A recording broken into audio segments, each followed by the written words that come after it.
Hello guys, तो मैं Sophia और हमारा जो नेक्स्ट टॉपिक है वो है इमिशन एंड एब्जॉर्प्शन स्पेक्ट्रा। तो ये हम स्टडी कर रहे हैं। सबसे फर्स्ट ऑफ ऑल स्पेक्ट्रा के बारे में हम पहले पढ़ चुके हैं कि स्पेक्ट्रा क्या होता है, ठीक है। अब इमिशन और एब्जॉर्प्शन कैसे होता है वो मैं आपको बता देती हूँ शॉर्ट फॉर्म में, कि जब भी कोई इलेक्ट्रोमैग्नेटिक रेडिएशन मैटर के इंट्रैक्शन में आती है तो एटम या मॉलिक्यूल एनर्जी को एब्जॉर्ब करेंगे और हायर एनर्जी स्टेट में जाएंगे, जो कि एक अनस्टेबल स्टेट होगी। बट नॉर्मल स्टेट में वापस आने के लिए इन्हें वो एनर्जी क्या करना पड़ेगी, एटम और मॉलिक्यूल को उन रेडिएशन को इमिट करना पड़ेगा इलेक्ट्रोमैग्नेटिक स्पेक्ट्रम के वेरियस रीजन में, तब ये अपने नॉर्मल स्टेट में आएंगे। तो जब हायर में जाते हैं तो एब्जॉर्प्शन होगा रेडिएशन का, और जब वापस से लोअर में आएंगे तो इमिशन होगा। अब दो टाइप के स्पेक्ट्रा होते हैं, इमिशन स्पेक्ट्रा और एब्जॉर्प्शन स्पेक्ट्रा। वो स्पेक्ट्रम रेडिएशन का, वो स्पेक्ट्रम जो इमिटेड होता है किसी सब्सटेंस से, कैसे इमिटेड हो रहा है, जब वो एनर्जी को एब्जॉर्ब कर रहा है। जब वो एनर्जी को एब्जॉर्ब कर रहा है तो रेडिएशन का जो स्पेक्ट्रम है वो इमिटेड हो रहा है किसी सब्सटेंस के थ्रू, उसको हम कहेंगे इमिशन स्पेक्ट्रम, ठीक है। जब भी कोई एटम या मॉलिक्यूल क्या करेंगे, एनर्जी को एब्जॉर्ब करेंगे और हायर एनर्जी लेवल में जाएंगे, तो उन एटम और मॉलिक्यूल के लिए एक वर्ड यूज़ किया जाएगा जिसको हम बोलेंगे एक्साइटेड, ठीक है। क्योंकि वो हायर एनर्जी लेवल में गए, क्योंकि वो एक्साइटेड हुए। और एक्साइटेड क्यों हुए? क्योंकि उन्होंने रेडिएशन को एब्जॉर्ब किया, और जब उन्होंने रेडिएशन को एब्जॉर्ब किया वो एक्साइटेड हुए, एक्साइटेड होकर हायर एनर्जी लेवल में गए, जिससे उन्होंने एक स्पेक्ट्रम बनाया जिसको बोला जाएगा इमिशन स्पेक्ट्रम। अब जो एनर्जी वो एब्जॉर्ब करेंगे वो सैंपल को कैसे प्रोवाइड की जाएगी? हीट करके उसको हम क्या करेंगे, सप्लाई करेंगे, ठीक है। और वेवलेंथ या जो भी वेवलेंथ या फिर फ्रिक्वेंसी है वो रेडिएशन की क्या होगी, इमिट होगी, जिसको हम बोलेंगे एब्जॉर्ब एनर्जी। अब सेकेंड स्पेक्ट्रा होता है एब्जॉर्प्शन स्पेक्ट्रा। एब्जॉर्प्शन स्पेक्ट्रा को हम फोटोग्राफिक नेगेटिव की तरह मान सकते हैं, photographic negative of emission spectra की तरह। क्लियर?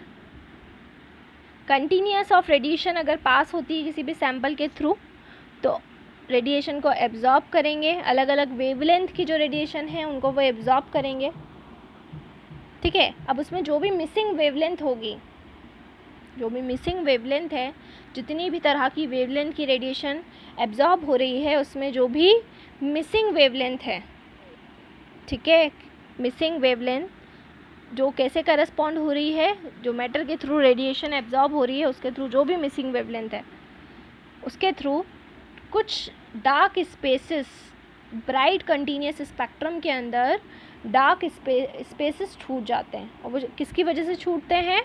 मिसिंग वेवलेंथ की वजह से।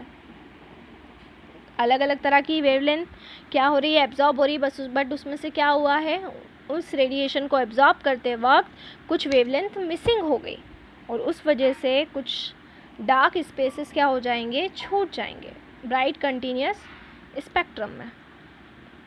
क्लियर? तो इसको हम इस तरीके से समझेंगे। अब इमिशन और एब्जॉर्प्शन दोनों ही स्पेक्ट्रा जो होता है वो स्पेक्ट्रोस्कोपी के अंदर रिफ़र किया जाता है। और अगर हम स्पेक्ट्रम की बात करें तो वो विजिबल लाइट जो हमारी होती है, जिसमें हमारे 7 कलर्स होते हैं विबग्योर, उन सब को हम जब एक स्पेक्ट्रम एक सीरीज़ में ऑब्टेन करते हैं उसको हम स्पेक्ट्रम बोलते हैं। रेड और वॉयलेट को हम ऑलरेडी डिस्कस कर चुके हैं कि जो रेड कलर की लाइट रहती है, ठीक है, उसकी वेवलेंथ सबसे कम होती है, इसीलिए वो सबसे ज़्यादा बैंड होगी। क्लियर? ठीक है ना। जो रेड कलर की जो हमारी जो भी लाइट होती है, रेड कलर की अगर हम बात करें तो उसकी लॉन्गेस्ट वेवलेंथ है, इसलिए वो कम डेविएट होगी। वायलेट लाइट क्या होती है, शॉर्टेस्ट वेवलेंथ है, इसलिए डेविएट ज़्यादा होगी, ठीक है। क्लियर? अब इमिशन स्पेक्ट्रा जो होता है एटम का, अगर उसको हम गैस फेस में लें, ठीक है। दूसरी तरफ हम ये देख सकते हैं कि जो कंटिन्यूस स्प्रेड ऑफ वेवलेंथ है फ्रॉम रेड टू वॉयलेट वो शो नहीं होगी। यहाँ पर जो लाइट का इमिशन होगा वो केवल स्पेसिफिक वेवलेंथ के साथ होगा। डार्क स्पेसेस, उनके बीच में डार्क स्पेसेस रहेंगे, इस तरह से होगा। इस तरह के स्पेक्ट्रा को हम कहते हैं लाइन स्पेक्ट्रा या एटॉमिक स्पेक्ट्रा। ठीक है, क्योंकि जो इमीडिएट रेडिएशन है वो ब्राइट लाइंस की अपीयरेंस की वजह से स्पेक्ट्रा में मानी जा रही है। ठीक है, क्लियर। तो ये हमारा हो गया।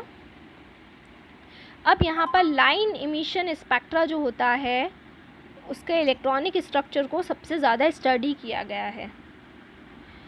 हर एलिमेंट का एक यूनिक लाइन इमिशन स्पेक्ट्रम होता है जो लाइन से रिप्रेजेंट होता है। एटॉमिक स्पेक्ट्रा में जो भी कैरेक्टरिस्टिक्स लाइंस होती हैं उसको केमिकल एनालिसिस के लिए यूज़ किया जाता है। जैसे बहुत सारे आइटम्स ऐसे हैं जो अननोन हैं, तो उनका केमिकल एनालिसिस किया जाएगा ये जानने के लिए कि वो कौन से आइटम्स हैं, कौन से एलिमेंट के हैं। इसी तरह से हम जो फिंगरप्रिंट्स का यूज़ करते हैं पीपल आइडेंटिफाई करने के लिए, कि फिंगरप्रिंट से हमें मालूम पड़ जाता है कि कौन पर्सन है, वो आइडेंटिफाई हो जाएगा उसके फिंगरप्रिंट से। इसी तरह से मैचिंग होती है इमिशन स्पेक्ट्रम में एटम्स की, नॉन एलिमेंट के एटम की। ये नॉन एलिमेंट है, इसके एटम्स हमको मालूम है। अब हमारे पास में अननोन एटम्स हैं, तो स्पेक्ट्रम की हेल्प से हम ये पता करेंगे कि जो अननोन एटम्स हैं ये कौन से एलिमेंट से बिलोंग कर रहे हैं। अननोन सैंपल ले लेंगे, उसकी लाइंस और नॉन सैंपल की लाइंस को मैच करेंगे, जिससे हमें आइडेंटिटी मालूम पड़ जाएगी एटम्स के बारे में। ठीक है, इसमें जो सबसे फर्स्ट इन्वेस्टिगेटर थे जिन्होंने अपनी सबसे पहली रिसर्च दी थी वो थे रॉबर्ट बंसन। वो फर्स्ट इन्वेस्टिगेटर थे जिन्होंने लाइन स्पेक्ट्रा का यूज़ किया था एलिमेंट्स को आइडेंटिफाई करने में। रॉबर्ट बंसन, नाम याद रखेंगे। 1811 में बर्थ है और 1899 में डेथ है। अब कौन कौन से एलिमेंट्स थे? Rubidium, caesium, thallium, indium, scandium, gallium, ये सब डिस्कवर हुए। इनके मिनरल भी एनालिसिस किए गए स्पेक्ट्रोस्कोपिक मेथड से। ठीक है, और जो हीलियम था उसको डिस्कवर किया गया सन में स्पेक्ट्रोस्कोपिक मेथड से। तो ये सारी रिसर्चेस स्पेक्ट्रोस्कोपी की देन हैं और इन सबको हम स्पेक्ट्रोस्कोपी में पढ़ते हैं। तो ये हमने टाइप्स ऑफ स्पेक्ट्रा पढ़े। अब हाइड्रोजन का लाइन स्पेक्ट्रम कैसे बना या कैसे बनता है उसको हम कंप्लीट डिटेल पढ़ेंगे कि लाइन स्पेक्ट्रम ऑफ हाइड्रोजन क्या है। ठीक है, so stay home, stay safe. और ये हमारे स्पेक्ट्रा वाला भी पार्ट चल रहा है अभी।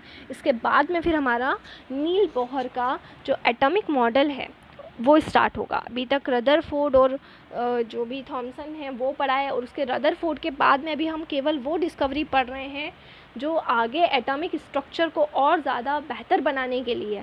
नील बोहर का जो एटॉमिक स्ट्रक्चर बन पाया वो कैसे पॉसिबल हो पाया, उसके पहले कौन कौन सी ऐसी चीज़ें थी जिनकी डिस्कवरी हुई, उसको हम स्टडी कर रहे हैं इस चैप्टर के अंदर। तो इसके पहले हमने दोनों नेचर पढ़े पूरी डिटेल में, पार्टिकल नेचर, वेव नेचर, और अब हम स्पेक्ट्रा के बारे में पढ़ रहे हैं कि स्पेक्ट्रा क्या होते हैं। इसके बाद हाइड्रोजन स्पेक्ट्रा है हमारा, लाइन स्पेक्ट्रम ऑफ हाइड्रोजन, और उसके बाद फिर हमारा आएगा बोहर्स एटॉमिक मॉडल। तो line spectrum of hydrogen next topic. Thank you so much, stay home, stay safe.